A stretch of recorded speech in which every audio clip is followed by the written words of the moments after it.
Paz do Senhor. Vamos colocar de pé. Paz do Senhor a todos vocês que estão em casa. Deus abençoe a sua vida. Quem trouxe a sua Bíblia, abra comigo em Abacuque 1.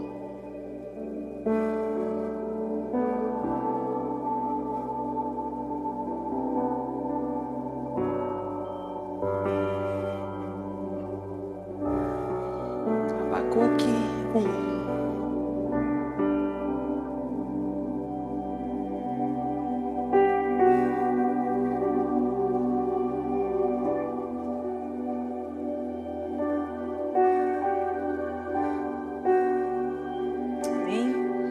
A palavra do Senhor diz assim: o peso que viu o profeta Abacuque. Até quando, Senhor, clamarei e tu não me escutarás? Gritarei: violência, e não salvarás? Por que razão me fazes ver a iniquidade e ver a vexação? Porque a destruição e a violência estão diante de mim? Há também quem suscite a contenda e o litígio. Por essas causas a lei se afrouxa e a sentença nunca sai. Porque o ímpio cerca o justo e sai o juízo pervertido. Vede entre as nações e olhai, e maravilhai-vos e admirai-vos, porque realizo em vossos dias uma obra que vos não creres, quando vos for contada. Amém? Aqui o profeta, ele estava orando, clamando pelo povo, e ele dizia: Senhor, até quando? Até quando eu vou clamar? Até quando eu vou ver as coisas, as iniquidades do povo? Até quando eu vou clamar e eu não ver a transformação, E aí ele continua dizendo aqui, porque por causa dessas causas a lei se afrouxa, e nós temos visto isso nos dias de hoje. Infelizmente, o ímpio, aquele que faz a maldade, realmente não paga. Mas aquele que é justo, aquele que faz as coisas certas, acaba pagando um preço muito alto. E ele diz aqui, que a sentença do que faz as coisas erradas nunca sai. Mas o juízo vem pervertido, vem invertido para o ímpio e nunca é cobrado deles. Mas ele diz no versículo 5: vede entre as nações e olhai, maravilhai-vos, admirai-vos, porque realizo. Então, se ele está dizendo realizo, é um verbo presente, é de agora. Estou realizando, estou fazendo. Ele está dizendo que está fazendo nesses dias uma obra. Nós olhamos para a situação e não conseguimos ver soluções, nem no governo, nem na nossa cidade, nem na nossa vida, na nossa casa. Mas o Senhor está dizendo que Ele está fazendo algo. Então eu fico com a palavra do Senhor, porque Ele diz assim, que nós nem cremos naquilo que Ele está fazendo, e quando for contado, menos ainda, porque tamanho é aquilo que Deus está fazendo em nossas vidas. E lá no capítulo 2, Ele diz assim, que Ele dá uma visão, sobre a minha guarda estarei, sobre a fortaleza me apresentarei e vigiarei, para ver o que fala comigo, e o que eu responderei quando eu for erguido. Então o Senhor me respondeu e disse: escreve a visão e torna bem legível sobre as tábuas, para que eu possa ler o que correndo passa, porque a visão é ainda para o tempo determinado. Existe um tempo de Deus para as nossas vidas, e até ao fim falará. Naquele tempo, Deus estava dando uma palavra para Abacuque, e ele diz: até o fim essa palavra falará. Então ela está falando nos dias de hoje. Por mais que ele estava vivendo naquele tempo toda essa terrível história, toda essa contenda entre as pessoas, entre as nações, que ele gritava, ele clamava para que Deus ouvisse o clamor, e ele dizia: até quando, Senhor? É para até hoje. Hoje nós estamos vivendo as mesmas coisas. E ele diz assim: e não mentirás, nem tardará, espera-o, porque certamente virá, não tardará. O poder de Deus, ele se manifesta no tempo certo, na hora certa, no momento certo, no momento determinado. Em Eclesiastes 3 fala que existe um tempo para todas as coisas. Em Eclesiastes 8 fala sobre o tempo e o modo de Deus. Então muitas vezes a gente não consegue entender o que Deus está fazendo na nossa vida, não conseguimos entender o que o Senhor está fazendo na nossa nação. E no versículo 4 diz assim: eis que a sua alma se incha, não é reta neles, mas o justo pela fé viverá. Nós precisamos confiar em Deus, crer naquilo que Deus está fazendo, como ele diz aqui, ó, que ele está fazendo nesses dias. Ele está realizando uma obra. Então nós precisamos crer naquilo que Deus está falando e esperar, porque ele diz aqui, ó, espera, porque certamente virá. Se Deus prometeu algo, creia, Deus vai fazer. Amém? Coloca a sua mão sobre o seu coração. Vamos orar ao Senhor nessa noite, clamar como Abacuque estava aqui. Ele estava clamando, ele estava intercedendo, ele estava buscando em Deus a solução, ele estava buscando em Deus. Ele dizia: Senhor, até quando?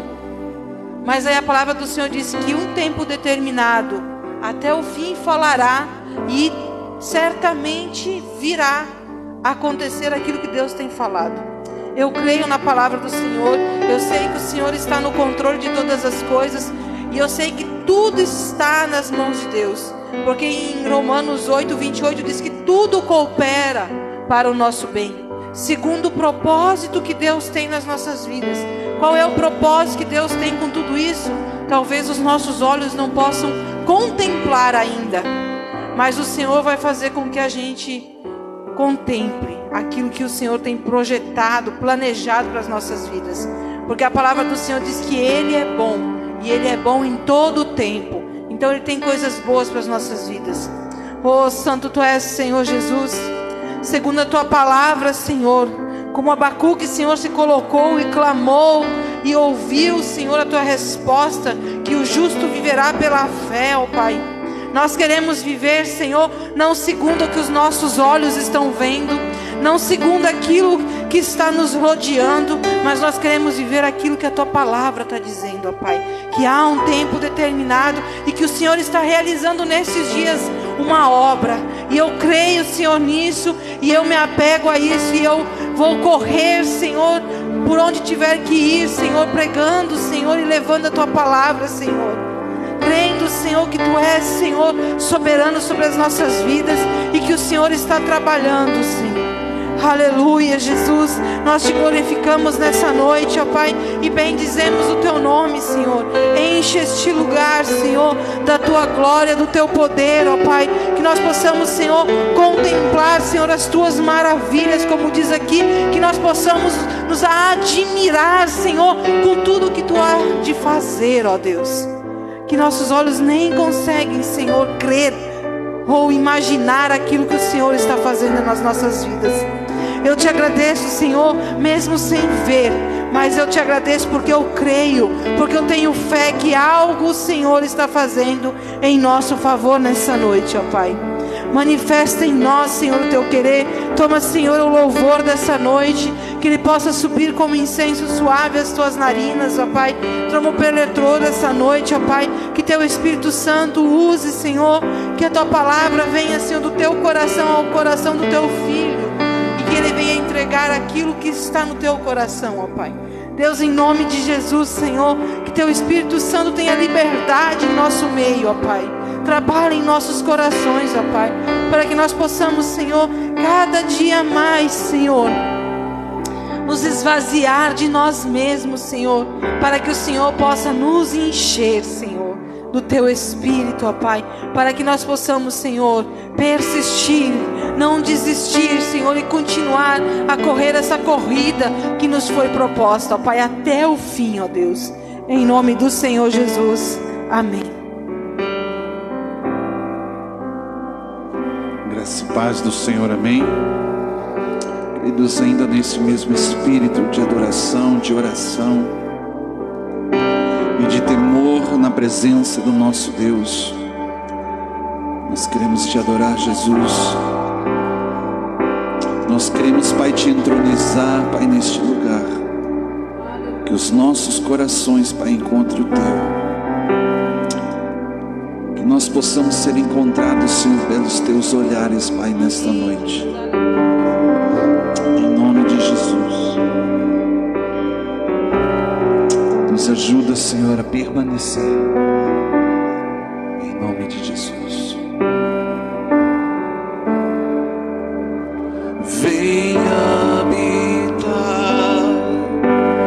Não queremos só uma visita.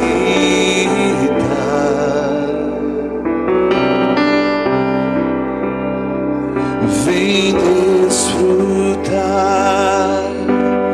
És adorado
Obrigado, Jesus, porque nesta noite, Pai, o Teu Espírito Santo nos conduziu, Pai, até este lugar.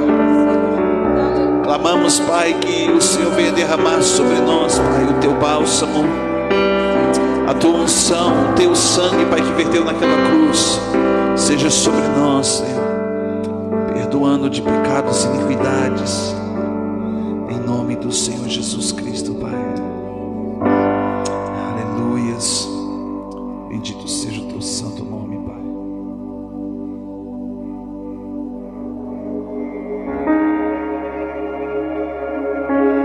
Coloca a mão no seu coração.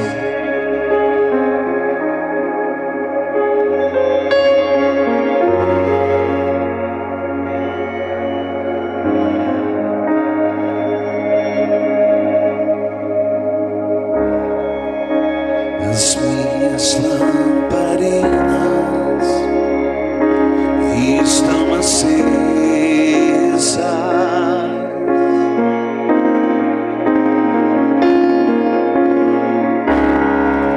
só estou esperando o barulho dos Teus passos em direção à porta.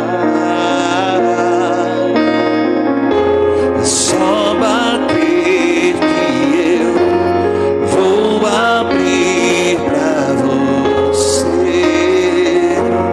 entrar.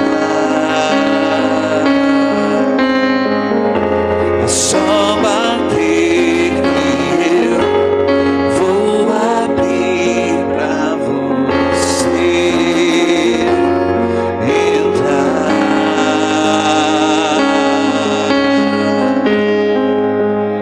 Eu já coloquei as minhas vestes brancas, estou só te esperando, vem, vamos dançar, Maranata,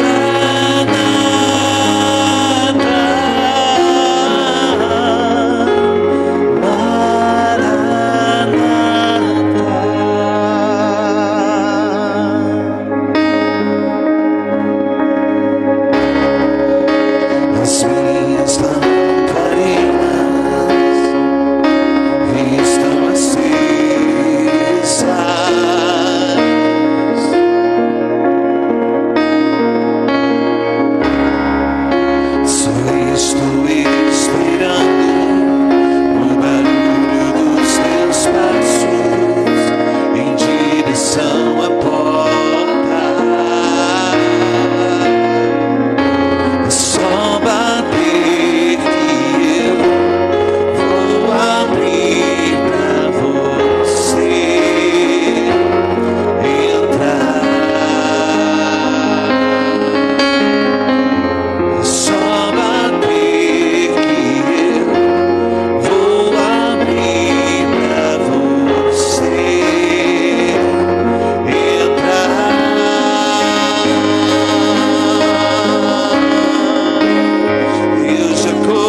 gratos, Jesus, a Ti, Pai, pela Tua presença, Pai, neste lugar. Teu Espírito Santo, Pai, vem agir em nosso favor nessa noite, abrindo, Pai, os nossos olhos, os nossos ouvidos, Pai, nessa noite, Pai, estejam abertos, que o nosso coração e mente estejam alinhados, ó Deus, para ouvir a Tua palavra, a Tua voz, Senhor, meu Deus, meu Pai, venha ecoar dentro de cada um de nós, e que nós possamos, Senhor, nos levantar e nos posicionar, Pai, com aquilo que o Senhor nos deu, aquilo que o Senhor está fazendo, Pai, que nesse dia, Pai, em nome de Jesus, nós possamos, ó Deus, encontrar os Teus altares, em nome do Senhor Jesus.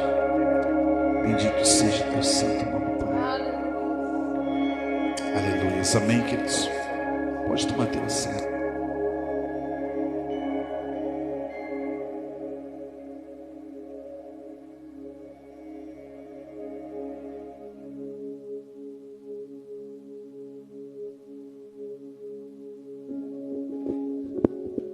Glórias a Deus, amém. Sejam bem-vindos aos irmãos que chegaram agora. Estou feliz por poder estar mais uma vez podendo compartilhar a palavra com vocês, amém. Fala para o seu irmão assim: Deus fala com quem está presente, amém. Então olha para o irmão que está do seu lado, fala para ele assim: Deus vai falar com você nessa noite, amém. Sejam bem-vindos, irmãos que estão acompanhando pela internet, os nossos irmãos da fronteira, Josi Berg, nossa irmã, nossa obreira, amém. Sejam bem-vindos e creio que o Senhor vai falar comigo e contigo nessa noite, amém. Graças a Deus. Pega a sua Bíblia, queridos, abra comigo no livro de Filipenses, capítulo de número 8. Filipenses, capítulo 4. Fica lá no finalzinho, lá na sua Bíblia. Efésios, Filipenses, fica antes de Colossenses. Amém? Filipenses, capítulo 4. Eu quero ler a partir do versículo de número 8, que fala assim: quanto ao mais, meus irmãos, tudo o que é verdadeiro, tudo o que é honesto, tudo o que é justo, e tudo o que é puro, e tudo o que é amável, tudo o que é de boa fama, se há alguma virtude nisso, se há algum louvor, nisto pensais. O que aprendestes e recebestes, ouvistes de mim, e de mim viram, isto façais, e o Deus de paz será convosco. Amém? Bendito seja o nome do Senhor.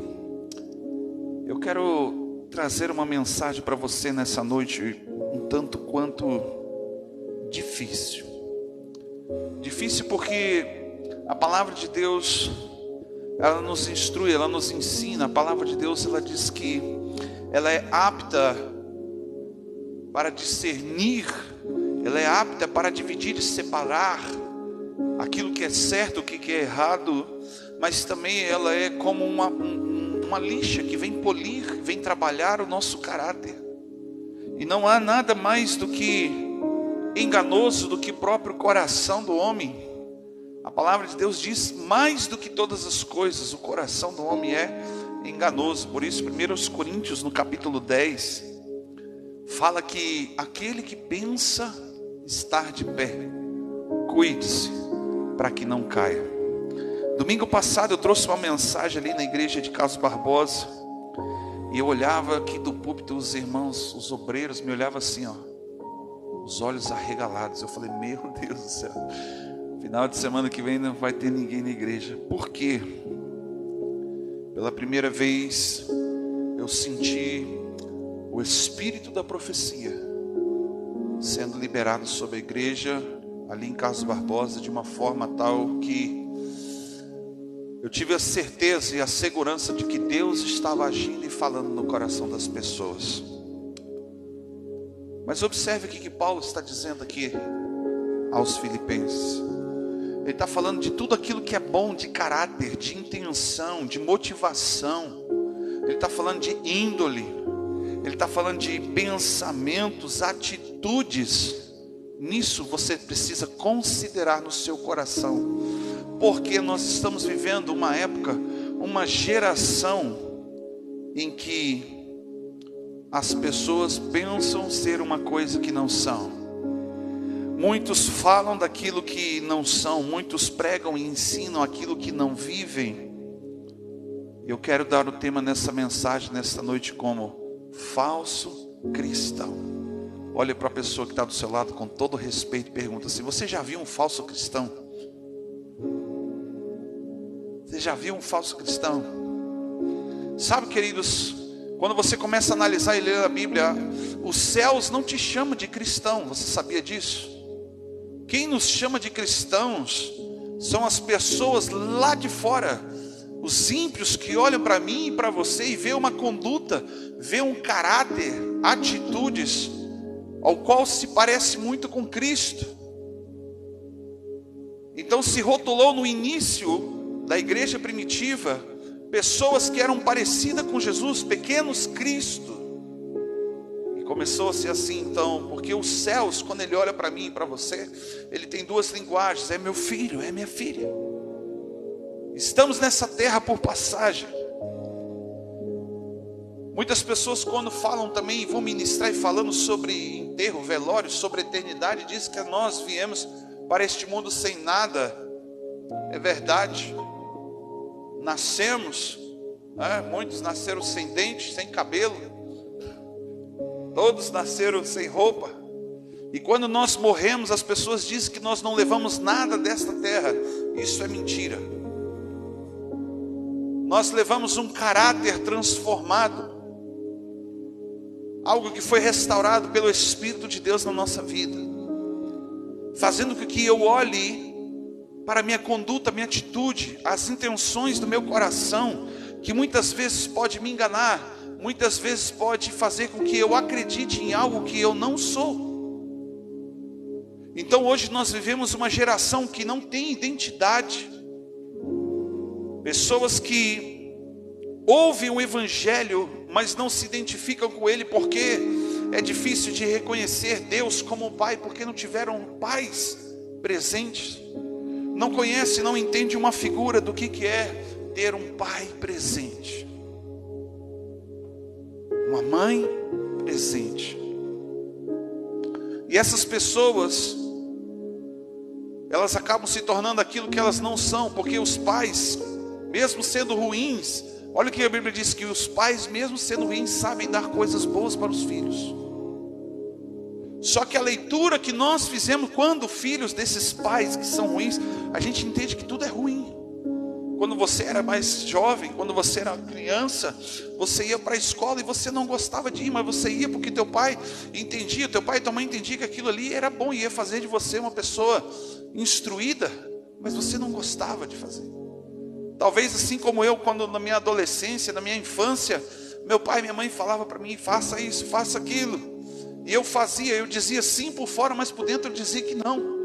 Eu falava sim por fora, ia lá e fazia, porque a gente tinha medo de levar uma peia. Mas por dentro a gente estava dizendo: não, eu não quero. E isso gerou, por exemplo, em mim uma ansiedade que eu chegasse à maioridade, porque era o sonho de liberdade. Chegar aos 18 anos eu iria fazer o que eu quisesse.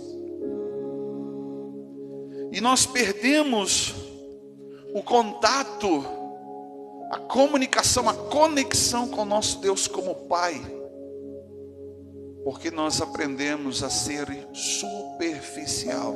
Fala para o seu irmão: superficial. Eu quero dar para você algumas características de falsos cristãos. Lembre-se de uma coisa: eles não estão lá fora. Eles estão aonde? senão dentro das igrejas. Alguns que não reconhecem Deus como seu único e suficiente Salvador, muitas vezes só da boca para fora, por uma emoção, por um momento onde que precisava de um grande livramento, seja ele financeiro ou na saúde, né? Muitos vêm pela dor, assim como eu.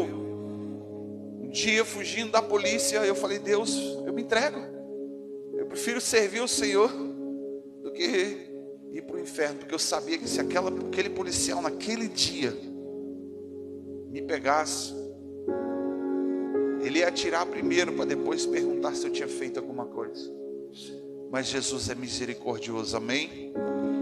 Então quero dar para você nessa noite algumas características de um falso cristão. Eu ouvindo um grande pregador falando que ele tem uma frase que ele diz assim, que Deus dá falsos profetas, falsos pastores, falsos apóstolos, falsos mestres, falsos evangelistas para falsos cristãos. Se existem falsos profetas, é porque existem falsos cristãos. E isso é muito claro e evidente, não só na nossa geração, como lá na época em que Jesus chega em Samaria e anuncia que ele é o Messias. Ele fala para aquela mulher samaritana diante do poço ali, ele fala assim: é urgente, vem, a hora já chegou. Ele está dizendo, é urgente em que os verdadeiros adoradores adorem ao Pai em espírito e em verdade. Então existem falsos cristãos, existem falsos profetas, e muitos deles ficaram muito evidenciados nesse último final de ano agora, que profetizaram e profetizaram e profetizaram e disseram: assim diz o Senhor, e todas as suas profecias caíram por terra. E o problema é que uma onda, uma massa de crente que estavam em um momento fragilizado na sua fé,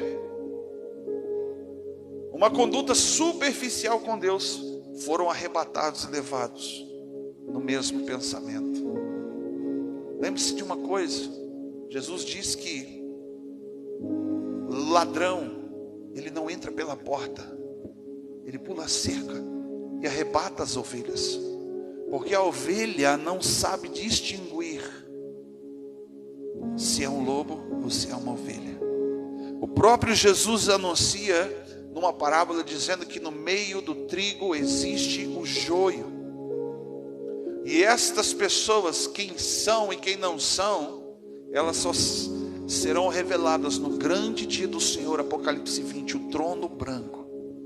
Ele vai colocar à esquerda, lá vai o algoritmo do Facebook cortar o áudio. Ele vai colocar à esquerda os bodes, e ele vai colocar à direita as suas ovelhas.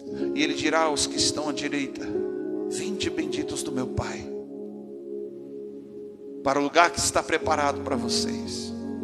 E ele dirá aos que estão à esquerda: aparta-te de mim, porque eu não vos conheço.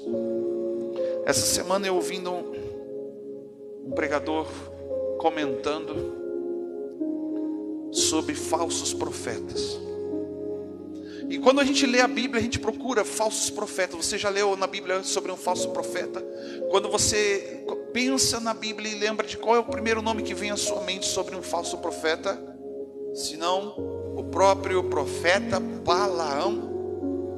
A gente tem o hábito de assimilar Balaão como um falso profeta, mas preste bem atenção quando você começa a analisar o perfil. Balaão, ele era um homem que tinha visão de Deus, ele ouvia a voz de Deus, ele era instruído pela palavra de Deus, mas na hora de executar, ele colocava o seu coração e não a vontade de Deus. E ele é tido como um falso profeta. Observe uma coisa, que os falsos profetas conhecem a Bíblia. Alguns deles até têm dons mas não têm caráter, não são fiéis. Então, a forma que eu quero dizer para você identificar se você, põe o dedo assim bem no meio do seu peito, se você, fala assim comigo, se você está sendo um falso cristão. Lá no livro de Gálatas, no capítulo 2, eu quero que você abra comigo, vai um pouquinho para frente.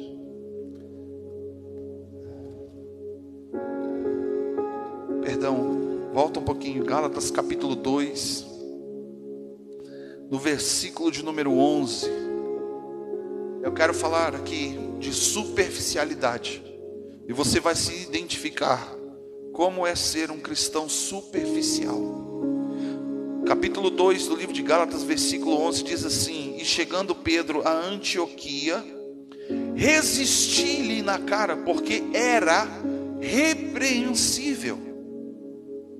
Era necessário que Pedro fosse repreendido. Quem está falando aqui? Senão o apóstolo Paulo, dizendo que quando ele chegou em Antioquia, repreendeu na cara, ele resistiu Pedro, porque ele estava tendo uma conduta digna de ser repreendido.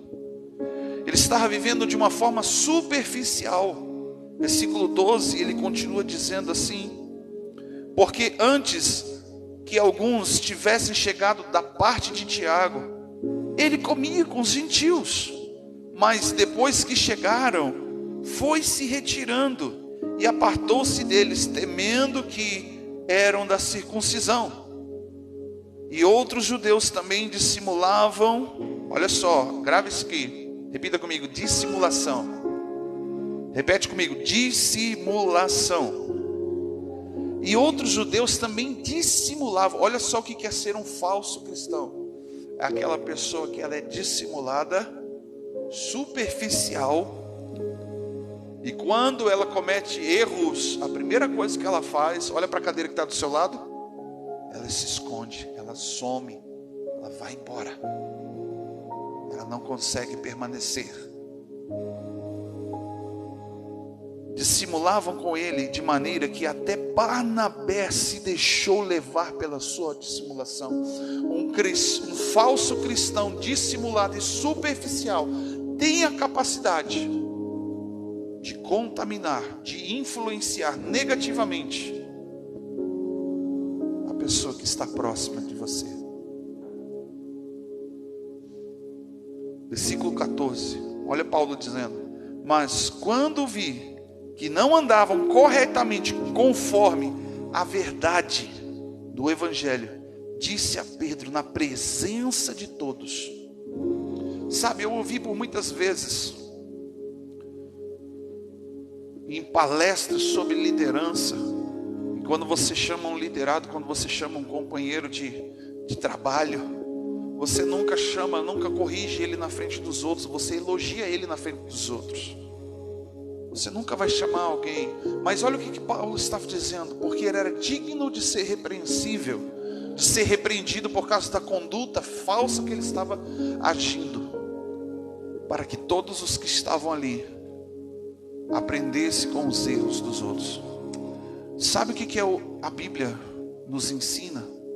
De muitas pessoas que cometeram diversos erros, sim ou não? E por que eles estão escritos ali? Para que eu e você não cometêssemos os mesmos erros. E quando Paulo repreende Pedro na presença de todos, é para que todos aprendam a não ser superficial, dissimulado e contaminar as pessoas. E aí ele disse a Pedro na presença de todos: se tu, sendo judeu, vive como os gentios e não como judeu, por que obriga então os gentios a viver como judeus? Nós que somos judeus por natureza e não pecadores dentre os gentios, sabemos que o homem não é justificado pelas obras da lei, mas pela fé em Jesus. Também temos crido que em Jesus Cristo, para sermos justificados por meio da fé em Cristo, não pelas obras da lei, porque as obras da lei ninguém será justificado. Pedro estava fazendo, sabe o que? Na nossa linguagem de hoje, estava ensinando uma coisa que ele não estava vivendo. Sabe, eu me lembro de uma época onde que as pessoas, elas paravam o culto. As ovelhas paravam o culto. Era o maior escândalo aquilo na época, mas era a coisa mais saudável que acontecia. Elas paravam o culto quando o pastor, alguém que estava lendo uma mensagem, contando, falando, pregando, e a pessoa falava um erro, cometia um erro, mencionava alguma heresia, alguém se levantava no meio e falava: está errado isso aí. E eu tenho saudade desse tempo. Você sabe por quê? Porque hoje as pessoas são tão superficiais que qualquer palavra, qualquer pregação que se ouve, você acredita que ela é a palavra de Deus. E com o passar do tempo, as pessoas aprenderam a ser tão superficiais que elas não leem mais a Bíblia, elas não oram mais, elas não meditam na palavra, como a Bíblia diz que Davi fazia, meditava dela de dia e de noite. Eu sou de uma época que quando a gente ia para a escola bíblica dominical, no domingo de manhã, nós fazíamos a lição bíblica, e a lição bíblica tinha que ser relida e estudada durante o dia todo, a semana toda, porque no outro final de semana a professora ia tomar nota daquilo que a gente tinha estudado, da última aula. Eu sou de uma época que a gente chegava em casa depois de um culto, pegava a Bíblia, sentava e ia ler, para ver se aquilo que o pastor está falando era verdade. Que saudade dos bereanos, que conferem aquilo que está sendo pregado. Você já fez isso alguma vez? Já chegou em casa e leu aquilo que o pastor estava ensinando? Se nas igrejas do Brasil hoje se fizesse isso, uau! Quantos pregadores, quantos falsos profetas, falsos pastores, falsos apóstolos, falsos mestres e falsos evangelistas seriam desmascarados. Semana passada nós estávamos na casa do pastor Marcelo, e ali nós comentávamos uma época onde que nós tínhamos o hábito de conferir na Bíblia, isso já faz tempo, aquilo que os pastores pregavam. E nós estávamos numa igreja, num culto, e um pastor de fora estava pregando, e de repente no meio da mensagem tinha uma mulher sentada na frente com a sua filha do lado, e a filha tinha uma boneca no colo, enrolada num paninho, parecia um bebê. E nós estávamos naquele culto, e aquele homem para e sai, e começa a sapatear e pular e gritar, e ele chega para aquela mulher, só que aquela criança, minutos antes, ela entrega aquela boneca para a mãe, e a mãe segura aquela boneca como se fosse a criança, e ela vai para o banheiro, e o pastor desce do púlpito, o pregador, o profeta desce do púlpito, vai até aquela mulher e começa a profetizar e dizer: assim diz o Senhor, este que tu segura no colo, farei dele um grande homem. E a mulher dizendo: não, e não diga que não, porque é de Deus. E ela pega e se levanta, desenrola aquela boneca e diz: pastor, isso aqui não é o meu filho, é uma boneca. Na frente de uma igreja cheia, lotada. De repente, é aquele que eu chamo do céu para o inferno em um segundo. As pessoas caíram em si. Aquele homem não conseguiu mais pregar. E o pastor, presidente da igreja, a gente olhava para ele e só fazia assim: não.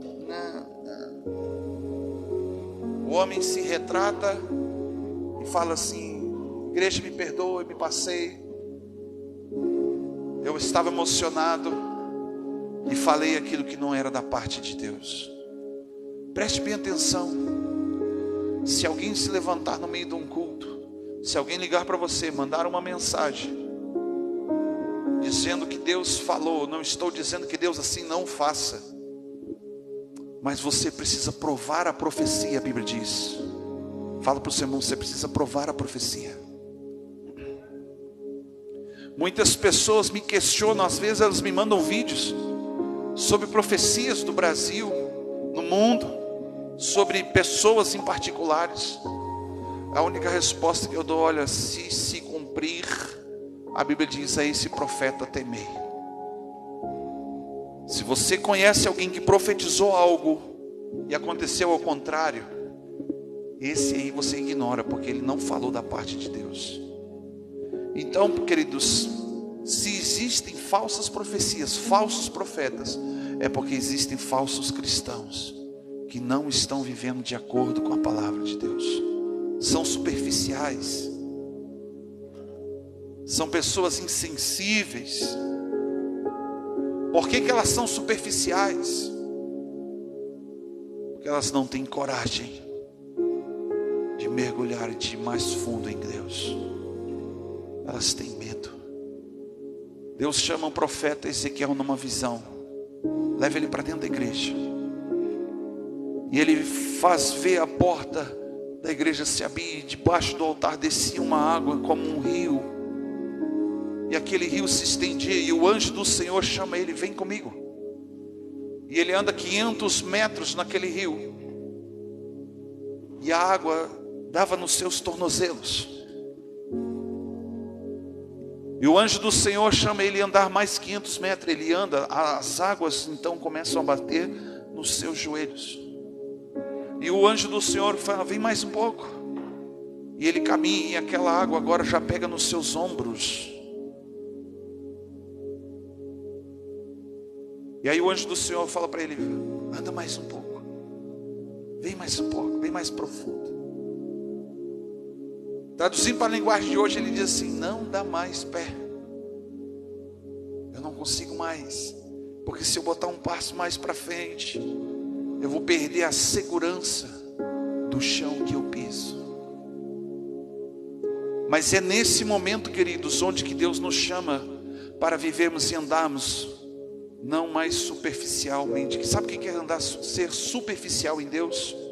É quando a sua confiança não está totalmente no Senhor. É quando a tua confiança está no seu dinheiro, está na sua inteligência, na sua sabedoria, nas suas propriedades, na sua teologia. A sua segurança está no seu intelecto, no seu status social. É quando você faz de mamon, que significa segurança, dinheiro, o seu Deus. Pessoas que vivem superficialmente, elas confessam Jesus. Olha o que a Bíblia fala lá em 1 Timóteo capítulo 1 versículo 6. Elas confessam Jesus com seus lábios, elas confessam Deus com seus lábios, mas o negam com as suas obras. Fala assim, crente superficial. Eu costumo brincar e dizer assim, que esse tipo de gente já está fumegando, cheirando enxofre, já está tão pertinho do inferno. Esses serão aqueles que vai chegar diante de Deus quando Ele separar os que estão na esquerda, e vai dizer, aparta-te de mim, porque eu não te conheço. Olha só como que é sério, lá está escrito assim, ó, que eles vão dizer, Senhor, em teu nome nós profetizamos, em teu nome nós pregamos, em teu nome nós curamos, expulsamos demônios. Queridos, para curar pessoas, para expulsar demônios, você precisa de unção, sim ou não? Você precisa de poder, você precisa de dons. E como eu falei, eu vendo um vídeo essa semana, e ele fala, esse pastor falando que Deus, ele é especialista em dar dons, poder e autoridade para falsos profetas. Por quê? A Bíblia diz lá no Antigo Testamento, dizendo assim, e vereis a diferença de quem serve e de quem não serve a Deus. Eu não estou falando de quem está lá fora, eu estou falando de quem está aqui dentro. Eu estou falando de uma dracma perdida, que está perdido dentro da casa. Paulo também fala lá em 1 Timóteo, no capítulo 4, que pessoas superficiais abandonam facilmente a fé. A sua fé não está estruturada em lugar nenhum. A sua fé foi construída na areia. Tudo que ela construiu na sua vida não foi sobre a rocha. É uma fé abalável. É uma fé circunstancial. Deus precisa fazer primeiro para que depois você creia. E muitas vezes mesmo Deus fazendo, é que nem Gideão dizendo assim: molha agora esse novelo de lã, se o Senhor está comigo. Aí ele chega lá no dia seguinte, está molhado de orvalho. Será? Não, então agora seca. Aí ele volta no outro dia e está seco. Será? Aí ele, não, agora molha. Fica duvidando daquilo que Deus está falando. Sabe, queridos, eu fico imaginando o coração de Deus.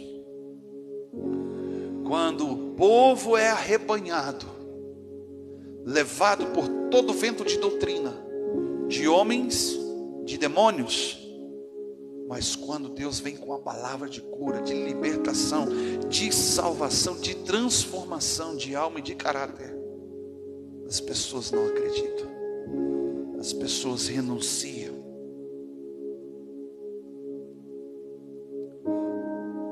Abra comigo Mateus capítulo 26.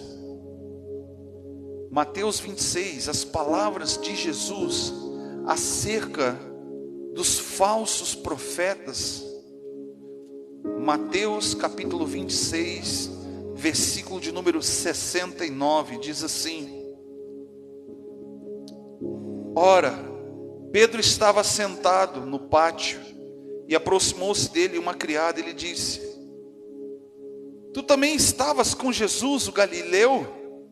Mas ele o negou diante de todos, dizendo: não sei o que dizes. E saindo do pórtico, outra criada viu e disse aos que estavam ali: este também estava com Jesus de Nazaré. E ele o negou outra vez, jurando: não conheço tal homem. Versículo 73. E logo mais aproximou-se os que estavam ali e disseram a Pedro: verdadeiramente também tu és um deles, pois o teu modo de falar te denuncia. Olha para o seu irmão assim: o teu modo, o teu jeito de falar, o teu jeito de ser em Deus vai te denunciar, vai te expor. O problema não é esse, ser denunciado. O problema é quando você nega o seu Deus, dizendo: eu não conheço, eu não sou da igreja, nunca tive lá. Não, você está confundindo. Versículo 74. Então começou ele a praguejar e jurar, dizendo: olha só, ele agora começa a praguejar, ele começa a xingar, a brigar, e jurando, dizendo: não conheço esse homem. E imediatamente o galo cantou. Então Pedro lembrou-se das palavras que Jesus dissera antes: antes que o galo cante, 3 vezes me negará. E saindo dali, chorou amargamente. Sabe, Pedro, ele tinha uma dificuldade muito grande. Ele tinha um problema muito sério com a identidade. A identidade de um servo de Deus, de um filho de Deus. Quando eles estão ali na ceia, Jesus olha para ele e pergunta: Pedro, tu me amas?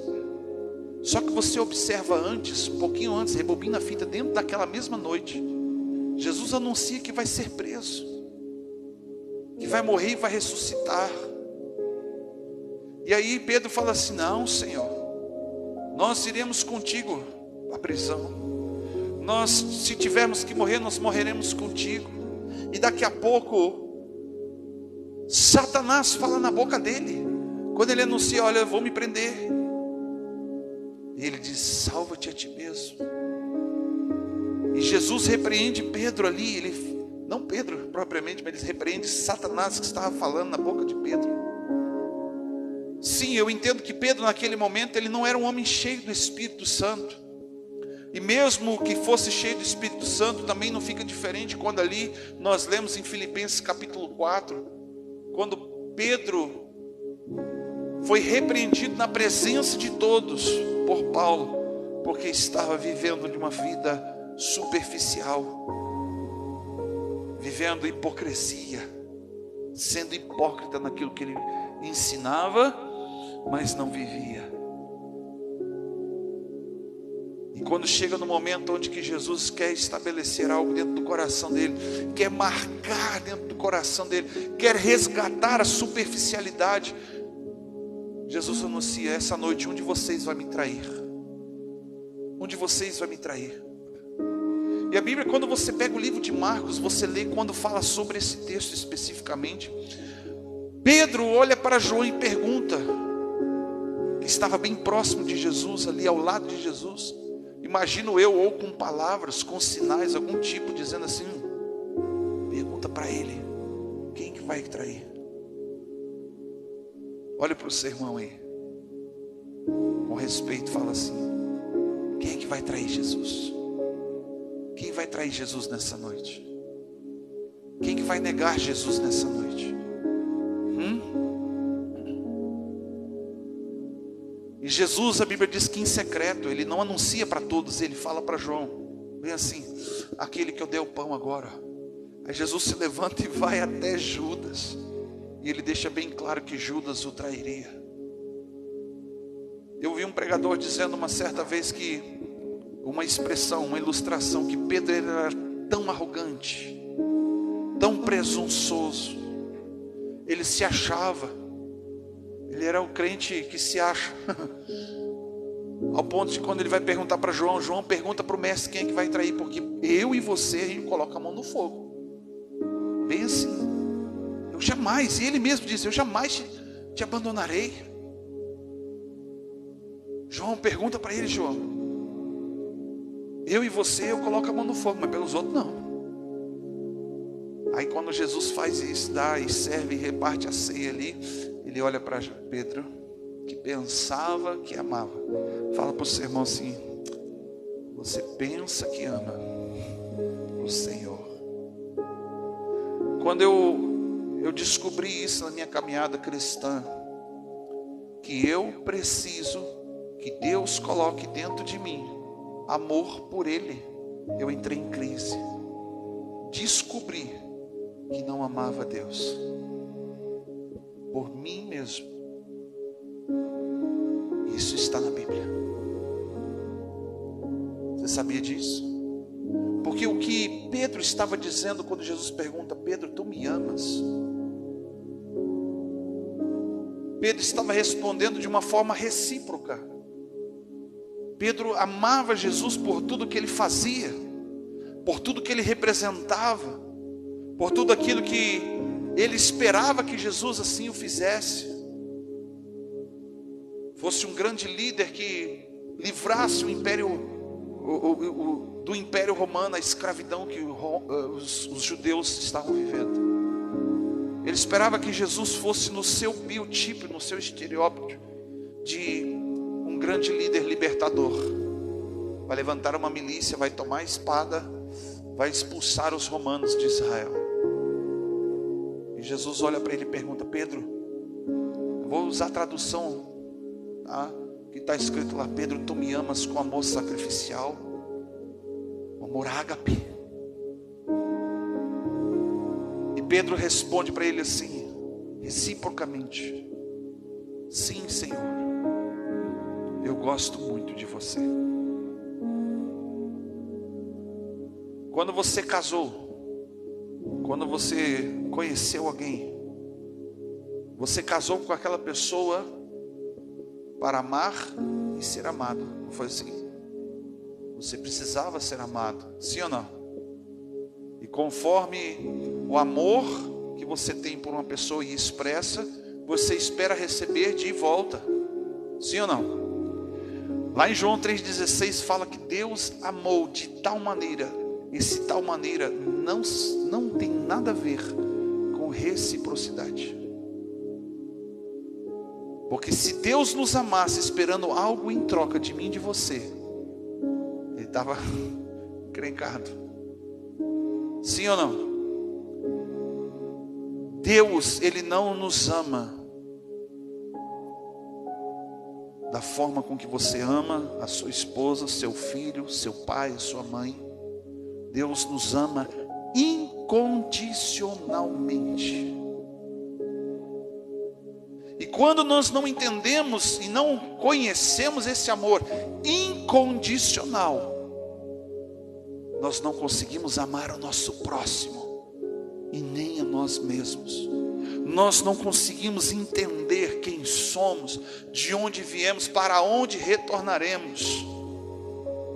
Aí você compreende a frieza espiritual que Jesus fala em Mateus 24, que o amor se esfria, as pessoas se tornam insensíveis e sem compaixão. Lá em Mateus 24 ele fala assim, e que nos últimos dias o amor de muitos se esfriará. Como que está o amor? Não é esse amor filéus, esse amor recíproco, mas é este amor incondicional. Porque para você amar o teu próximo como a ti mesmo e até os teus inimigos, você está entendendo? Porque você não consegue amar o teu inimigo se não for um amor incondicional. Se você consegue perdoar alguém que te fez muito mal, sem esperar nada em troca, sem esperar que ele reconheça ou que venha pedir perdão para você, mas mesmo assim, você buscou dentro de você, buscou em Deus que habita dentro de você, perdoar aquela pessoa, sem esperar nada dela em troca. Este é o amor de Deus. Como que está a tua fé? Como que está o evangelho que você tem vivido? Como que está o cristianismo ao qual Deus te chamou para caminhar? A maior resposta da nossa geração é você olhar para dentro das igrejas e ver pessoas que um dia estiveram sentadas ali ouvindo, ou no altar ministrando, não estão mais, porque o mundo lá fora é mais atraente, porque o pecado é bom. Eu vou receber uma recompensa, eu vou receber algo em troca. Porque quando você consegue entender a graça, você descobre que você não é merecedor de nada. E se você recebeu alguma coisa de Deus, é por graça, misericórdia, não merecia, porque era incondicional a forma com que Deus trabalhou na sua vida, independentemente se você ia ser grato, independentemente se você ia entregar o seu coração para Deus, Deus foi lá e fez do mesmo jeito. Por isso que ele diz que ele amou o mundo de tal maneira que entregou.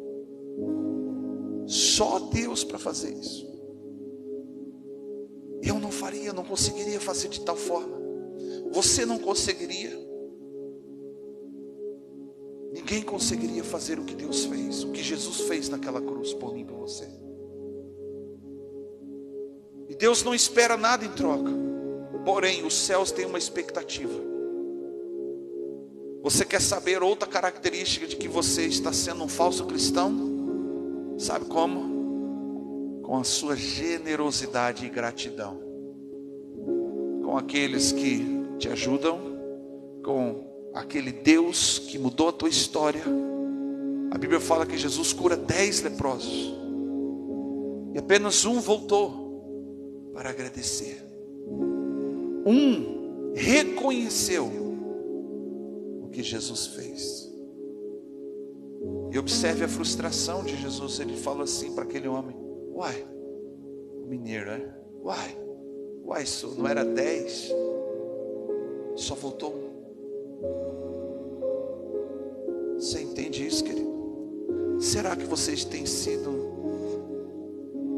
verdadeiramente um filho de Deus?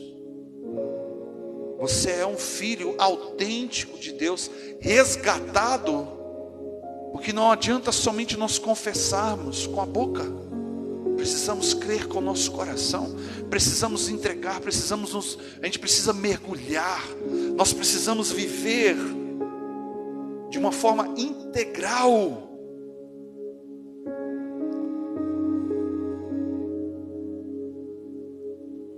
E por último, uma última característica, se você é um falso cristão, volta lá no começo do livro de Mateus, no capítulo 6. Mateus 6, versículo 25. Uau! Sabe quando você se torna um falso cristão? Olha para o seu irmão e pergunta para ele assim: você está ansioso? Você está ansioso? Pergunta aí. Você anda ansioso? Anda ansiosa? Você se torna, não percebe que está sendo um falso cristão quando você é ansioso. Por quê? Porque você não consegue confiar que o Deus que te salvou não vai te abandonar. Aí fala no versículo 25 assim: por isso eu vos digo, não andeis ansiosos pela vida, quanto a vez de comer e de beber, nem pelo vosso corpo, quanto a vez de vestir. Não é a vida mais do que o alimento, e o corpo mais do que o vestuário? Ele está perguntando aqui sobre prioridades. Fala para o seu irmão: prioridades. Você descobre agora se você é um falso cristão quando você olha para as tuas prioridades. Uma vez nós fomos para um congresso de casais, se não me engano, acho que do ano 2007, eu e minha esposa, e a gente na época estava vivendo assim, aparentemente bem. E quando a gente foi, eu falei para ela assim: olha, nós vamos ouvir aquilo que a gente já sabe. O problema não é aquilo que a gente já sabe, o problema é aquilo que a gente já sabe e não está fazendo. Mas vamos aproveitar, porque é uma parte hotel, tem clube, tem isso, tem aquilo, vamos sair um pouco. Beleza. E de repente o pastor começa a falar assim, no meio das palestras, dizendo para que nós colocássemos num papel prioridades na família. Muitos colocaram assim: ministério, família, trabalho. Outros colocaram trabalho, família, ministério. Outros colocaram filhos, ministério, trabalho. Aí foi o crentão aqui e colocou assim: Deus, porque está escrito, né? Deus acima de todas as coisas. Eu coloquei assim: Deus, família, ministério, trabalho.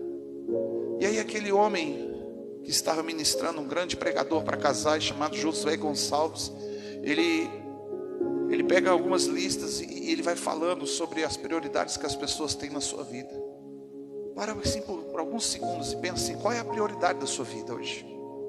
Você pode dizer que talvez seja o seu estudo, talvez seja trazer o sustento para a tua casa, talvez seja a restauração da tua família, do teu lar, a salvação de um parente, talvez seja uma solução financeira, talvez seja lá o que for. O problema não é colocar na ordem que você quiser colocar. O segredo é colocar em todas e qualquer prioridade na sua vida Deus em tudo. Não é Deus somente sobre todas as coisas, é em tudo. E Ele olha para a gente e diz assim: comece a pensar de uma maneira diferente.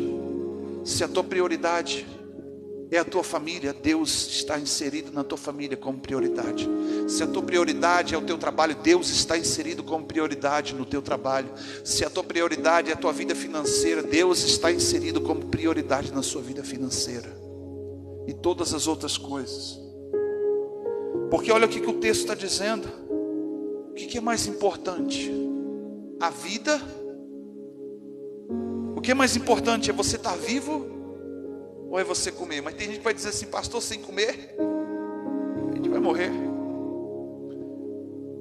Se você falar uma frase dessa para Jesus, sabe o que ele vai te dizer? Nem só de pão vive o homem, mas de toda a palavra que sai da boca de Deus.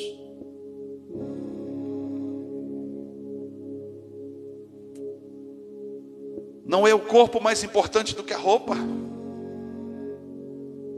Hoje nós fomos visitar uma pessoa e a pessoa não quis vir na porta para buscar a benção.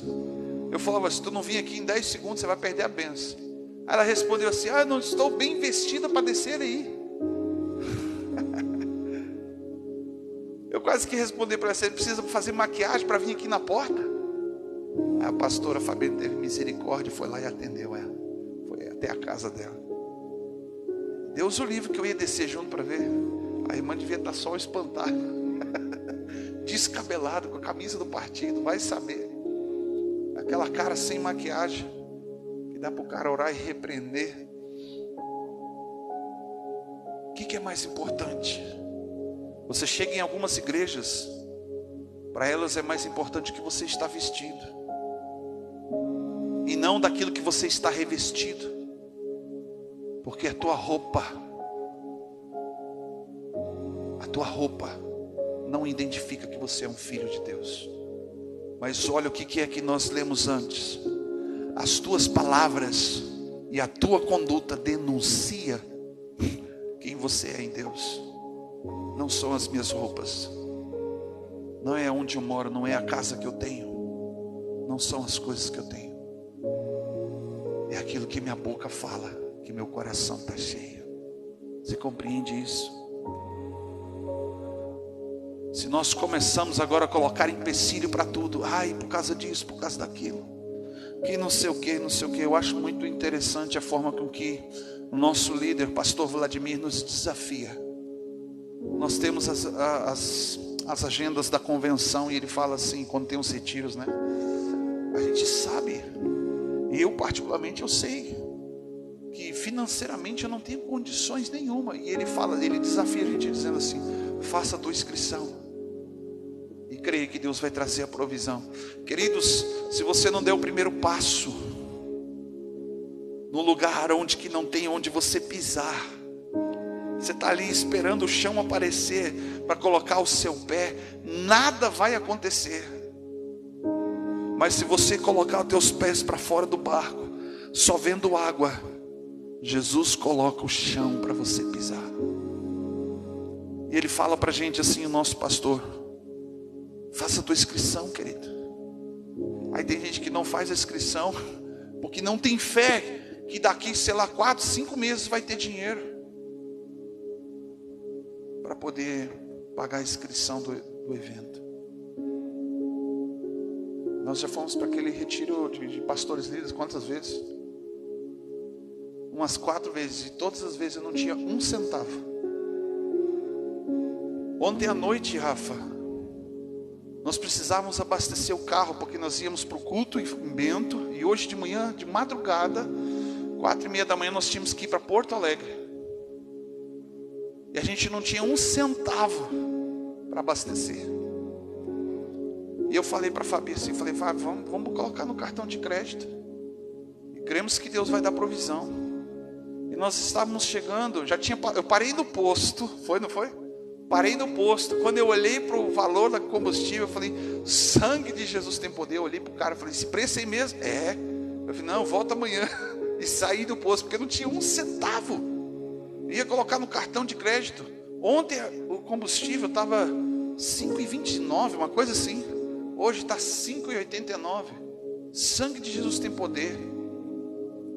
Devorador na minha vida nunca mais. E eu saí, eu falei, Fabiane, agora nós temos que abastecer. E quando a gente saiu do posto, fez aquele barulhinho que a gente não gosta de ouvir no carro, né? Pim! Acendeu a luzinha lá da reserva. Não tinha combustível nem para ir para o culto. E nós passamos a pegar uma irmã, e no caminho de passar para pegar aquela irmã que ia conosco para o culto, o telefone da Fabiane recebeu uma mensagem, plim, e ela olhou, alguém lá de Brasília enviando dinheiro. Sim, devia uma conta para minha esposa, mas a provisão veio da onde a gente não esperava. Eu poderia nem ter saído de casa e ter dito assim para os pastores lá em Bento, olha, façam o culto que eu não tenho dinheiro para ir abastecer. Quem lembra do testemunho da corrente? Lembra? Eu poderia ter deixado o carro lá no monte e ter ido buscar no outro dia. Poderia ter pedido para o irmão Jorge vir me buscar. Eu teria que pedir para o Rafael levar o povo depois do culto lá para Viamão. Chegar em casa 2h30, 3 horas da manhã. Eu falei, Deus, eu não vou deixar meu carro aqui, não quero. Eu preciso, eu falei para ele assim, eu preciso que essa corrente estique. E o missionário mexicano pega, eu falo para ele, levanta a corrente de um lado, levantou do outro.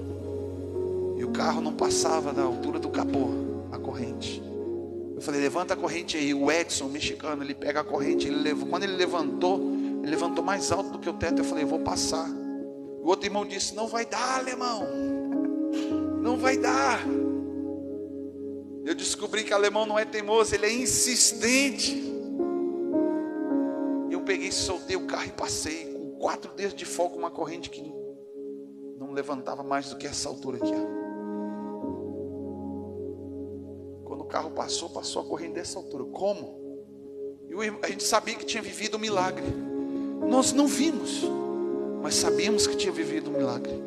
E quando nós estamos descendo para Viamão, o mexicano, o Edson, falou assim, eu pedi para eles dar um feedback como que tinha sido a estadia deles aqui na serra. E o Edson diz assim, eu quero falar primeiro. Ele começa a falar e ele disse, hoje eu vivi um grande milagre de Deus. Quando os meus olhos viram os elos da corrente se multiplicarem nas minhas mãos.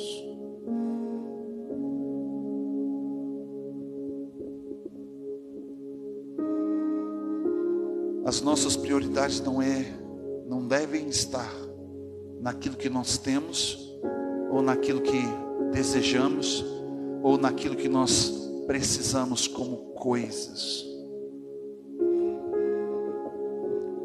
Porque dentro desse contexto de Mateus 25, até o versículo 34, ele está dizendo que Deus sabe que você necessita destas coisas, mas os pagãos, ou os gentios, é que correm atrás de coisas, que estão preocupados, estão ansiosos, perdendo o sono por aquilo que ainda não aconteceu, sofrendo por antecipação, excesso de futuro, por coisas que muitas delas vão da alma, ou seja, o pessimismo que a pessoa tem por algo que não aconteceu ainda, ou seja, é uma fé circunstancial.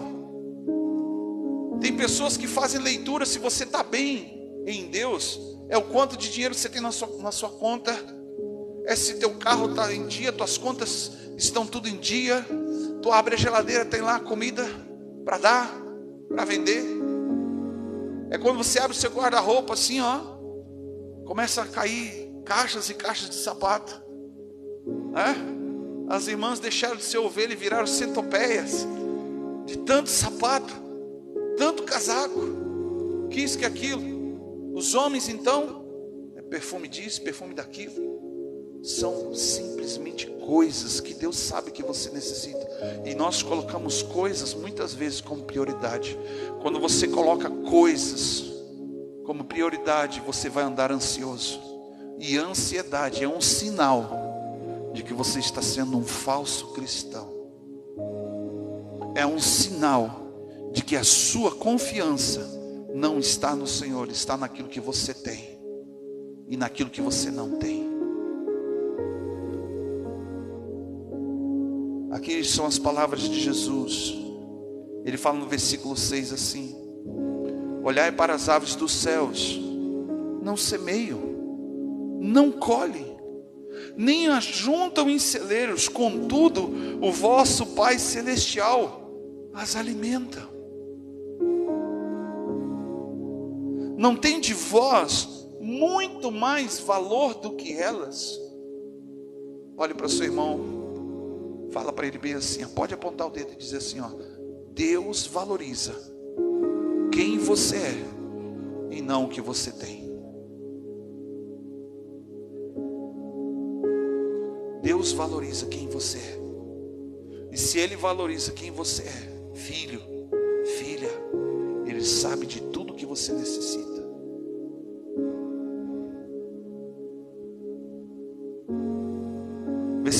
procede? E qual de vós poderá, com as suas preocupações, aqui está muito claro que a ansiedade são preocupações. Ele está dizendo, quem de vós, com as suas preocupações, poderá acrescentar uma única hora do curso da sua vida? E quanto ao vestuário, por que andais ansiosos? Observai, como crescem os lírios dos campos. Eles não trabalham, não fiam. Eu, porém, vos digo que nem mesmo Salomão, em toda a sua glória, se vestiu como qualquer uma deles. Se Deus assim veste a erva do campo, que hoje existe e amanhã é lançada no fogo, não vestirá muito mais a vós, ó homens de pequena fé? Fala para o seu irmão assim: ansiedade é uma fé desestruturada, é uma fé superficial. Homens de pequena fé. E quando eu olho para isso, essa palavra, homens de pequena fé, eu olho para as circunstâncias da nossa vida, tudo que a gente vive no passado, vive no presente, e a gente olha para tantas dificuldades de todos os lados. Nós somos atribulados, Paulo está dizendo, perseguidos, angustiados. Tiago está dizendo que nós precisamos nos alegrar. No capítulo 1 está escrito assim: nos alegrar quando nós passarmos por várias e diversas provações. Porque a provação, ela gera em mim e gera em você perseverança, que trabalha por meio da fé, esperança. E por meio da esperança, você é amadurecido. Você se torna uma pessoa íntegra. Ou seja, por meio de tribulação, fala para o seu irmão, por meio de tribulação, Deus te torna mais íntegro de caráter. Aí você começa a observar todo o teu eu caindo por terra. E de repente você está crendo naquilo que ninguém está vendo. Está ouvindo aquilo que ninguém está ouvindo. Versículo 31, então ele continua dizendo assim: portanto, não andeis ansiosos dizendo, o que comeremos? Ou o que beberemos? Ou com o que nós vestiremos? Pois os gentios, em algumas versões está escrito assim, os pagãos, procuram todas estas coisas. De certo, o vosso Pai Celestial sabe muito bem que necessitais de todas elas. Mas, olha aqui, prioridade, fala comigo, prioridade. Buscai em primeiro lugar o reino de Deus. Há uma versão da Nova Tradução da Linguagem de hoje, que pega esse texto, esse versículo, que fala em primeiro lugar o reino de Deus, está dizendo, busque na sua vida, em primeiro lugar, o reino. Ele está falando para buscar pela sua vida o reino. Você quer ter vida? Vida em abundância, como a Bíblia diz? Quais são as suas prioridades? O que você tem colocado acima de todas as coisas? Mas buscais primeiro o reino de Deus e a sua justiça, ou a sua vontade, porque todas estas coisas serão acrescentadas. Olha o versículo 34, diz, portanto, não andeis ansiosos pelo dia de amanhã, o segredo está aqui, pois o amanhã se preocupará consigo mesmo. Basta cada dia o seu próprio mal. Vamos colocar de pé. O último sinal aqui que eu identifico de como ser um falso cristão é quando você troca Deus por coisas. Ansiedade. Nega Ele com a sua fé, nega Ele pelas suas obras, a sua conduta, a sua maneira de ser, de existir, de falar. Sabe, uma vez, pastora Fabiane foi pega no flagrante lá no seu trabalho em Brasília. Ela estava com a Bíblia na mão. E o cara que trabalhava lá com ela, o estoquista, olhou para ela e disse assim: tu é crente, é? A Fabiane: sou. Sabe o que ele respondeu? Não parece. Pergunta para ela se ela ficou bem com aquilo. Ela não ficou bem. Eu quero que você feche os teus olhos por um momento.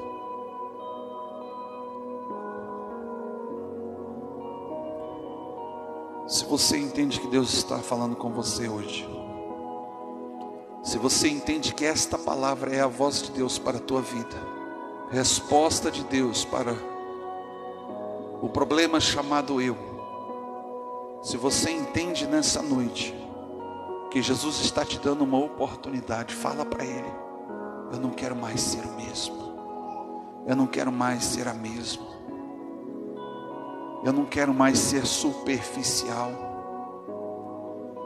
eu não quero mais viver uma vida de aparência, eu não quero mais carregar um fardo que não é meu, eu não quero mais viver as minhas prioridades, mas que o Senhor revele a vontade do seu coração para a tua vida. Porque a vontade do Senhor, sim, é boa, ela é perfeita e ela é agradável. E hoje você e eu temos uma oportunidade de nos voltarmos para Ele, abandonarmos tudo para trás, se desligar do passado, cortar o que te prende, o que te liga a uma vida de passados trágicos, marcantes, doloridos, traumáticos, e que fizeram que você não consiga viver a plenitude do hoje em Cristo, que fizeram que você não consiga viver a verdade que Cristo tem para a sua vida. Abra o seu coração para Ele nesse momento. Pai, em nome de Jesus, que nesta noite, Pai, o Teu Espírito Santo venha tocar, Pai, no coração e na mente, tantos dos que estão aqui, aqueles que estão em casa, que as nossas vidas sejam marcadas, Senhor, meu Deus, meu Pai, pelo Evangelho puro, simples, genuíno, ao qual o Senhor, meu Deus, meu Pai, transforma o nosso caráter, muda, Senhor, o nosso pensamento, as nossas atitudes, acrescenta a nossa fé, nos dê oportunidade, Senhor, meu Deus, meu Pai, de sermos profundos e íntimos, que nós possamos ter mais fome e mais sede de Ti, que o nosso coração, Senhor, meu Deus, meu Pai, possa encontrar lugar, Pai, para aquilo que o Senhor quer colocar dentro de nós, e por isso nós nos esvaziamos de nós mesmos, a nossa vontade não queremos fazer, porque a nossa vontade ela é pecaminosa. Não queremos fazer a vontade do nosso coração, porque é enganoso. Mas nós nos rendemos, Pai, que seja feita na nossa vida a Tua vontade e não a nossa. Assim como a Tua vontade é feita no céu, seja feita na terra sobre as nossas vidas. Queremos, Pai, colocar como prioridade na nossa vida o Senhor em tudo, no começo, no meio, no fim. Por isso, Pai, te pedimos, nos ajuda, nos capacita. Venha, Senhor, meu Deus, meu Pai, fortalecer os Teus filhos, para que eles possam andar da maneira ao qual somos dignos de ser chamados filhos e filhas do Deus Altíssimo. Filhos por adoção, co-herdeiros com Cristo. Por isso, ó Pai, entendemos, Pai, que não merecemos, mas é pela Tua graça. E o Teu sangue, Pai, que foi vertido naquela cruz, seja derramado, Pai, nesta noite sobre cada um de nós, nos perdoando de pecados, iniquidades, transgressões, nos purificando, nos dando vestes limpas, vestes de louvor, vestes de adoração, e que nós possamos compreender de uma vez por todas, que nós não precisamos viver para nós mesmos, mas que nós venhamos viver para Ti, e em tudo, Senhor, daremos graça. Nos ajuda, Senhor. Este é o desejo do meu coração, Pai, que o Senhor possa ser achado dentro de mim, e as pessoas olharem e possam reconhecer Cristo em nós, a esperança da glória. Que os céus possam olhar para nós e encontrar Jesus. Que a nossa família possa olhar para nós e encontrar Jesus. Que as pessoas, a sociedade possam olhar para nós e encontrar Jesus. Nós não podemos dar aquilo que não recebemos. Nós não podemos dar aquilo que não temos. Por isso, Pai, nós te pedimos, dê para o teu povo intimidade, comunhão, profundidade, relacionamento, confiança, autoridade, poder, unção, Pai, para desfazer as obras de Satanás. E assim, Pai, seja o teu nome glorificado nas nossas vidas, em nome do Senhor Jesus Cristo. Amém. Glórias a Deus. Amém. Tome teu lugar.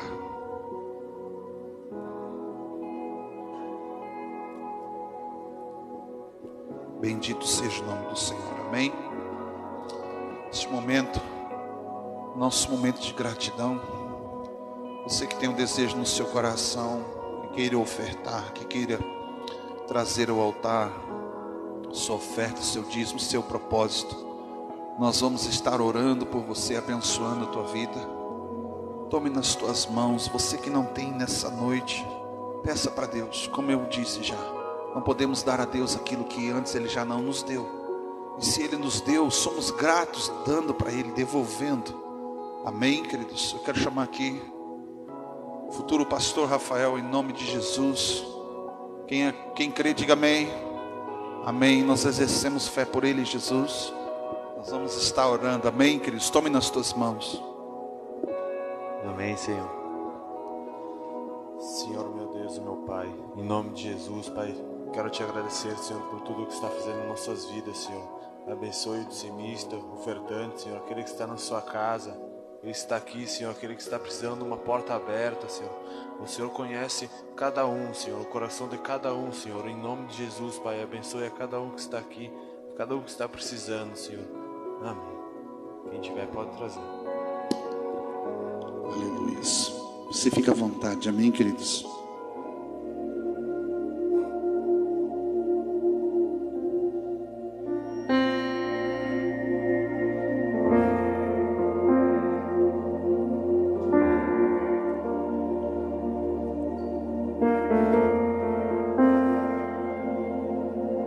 Há um lugar de descanso em ti. Há um lugar de refrigério em ti. Há um lugar onde a verdade reina. Este lugar é no Senhor.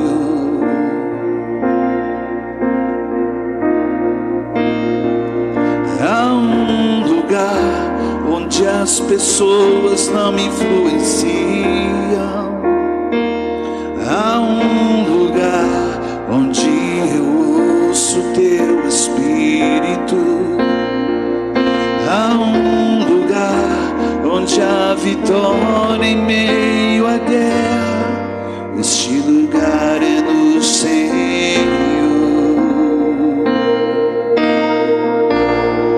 Este lugar é no Senhor.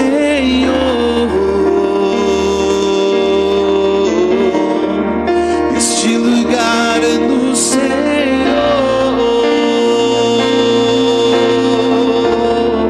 Este lugar é no Senhor.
não se abortam.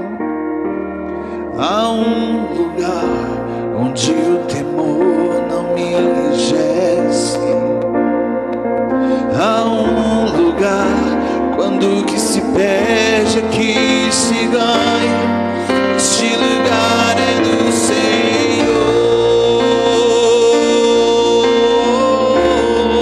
Diga a voz sim. Tu és tudo que eu preciso, Jesus. Tu és tudo que eu preciso, Jesus. Tu és tudo que eu preciso, Jesus.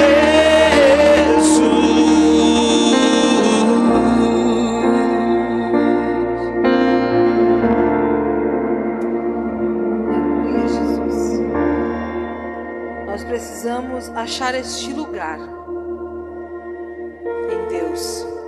E esse lugar a gente acha quando nós colocamos as nossas vidas diante do trono do Senhor. É ali onde a gente é fortalecido, é ali onde a gente tem vitória, é ali onde a gente ouve uma resposta que estamos buscando, ali a gente acha cura, ali a gente encontra tudo o que nós precisamos, como diz esse louvor. Este lugar é no Senhor, é só no Senhor, porque não podemos colocar a nossa confiança em pessoas, porque pessoas são falhas, mas a palavra do Senhor diz que Deus não falha. Ele é real, Ele é verdadeiro e Ele é fiel. Então coloque a tua confiança no Senhor. Salmos 37:5 diz assim: entrega teu caminho ao Senhor, confia nele e o mais Ele fará. Então entrega nessa noite tudo diante do altar do Senhor. Saia daqui não levando tudo aquilo que você trouxe, mas entrega diante da cruz do Senhor. E vai para casa com a certeza que o Senhor ouviu o teu clamor e que o Senhor vai fazer algo, que o Senhor está agindo, está fazendo uma boa obra na sua vida. Amém? Coloque-se de pé, vamos agradecer ao Senhor por essa noite. Aleluia, Senhor, obrigado, Senhor, por essa noite. Obrigado, Senhor, por essa palavra, Senhor. Pois nós sabemos que é em Ti, Senhor, que nós devemos colocar a nossa confiança. Não é, Senhor, em coisas, mas é na Tua palavra, no Teu poder, Senhor, na Tua pessoa, ó Deus. Santo Tu és, Senhor Jesus. Que nós venhamos, Senhor, não ser esses falsos cristãos, mas que nós venhamos ser cristãos verdadeiros, autênticos, aqueles que ouvem a voz e obedecem a voz do Mestre, ó Pai. Aquele que, Senhor, se achega à Tua presença, Senhor, não por causa de coisas, mas sim porque quer a Tua presença, que quer estar contigo em todo o tempo, ó Pai. Obrigado, Senhor Jesus, por cuidar de nós. Obrigado, Senhor, por ouvir o clamor dos Teus filhos nessa noite, ó Pai. Em nome do Senhor Jesus, que a Tua graça e a Tua misericórdia seja sobre as nossas vidas hoje e para todos sempre. Que todos digam amém. Que o Senhor Jesus abençoe.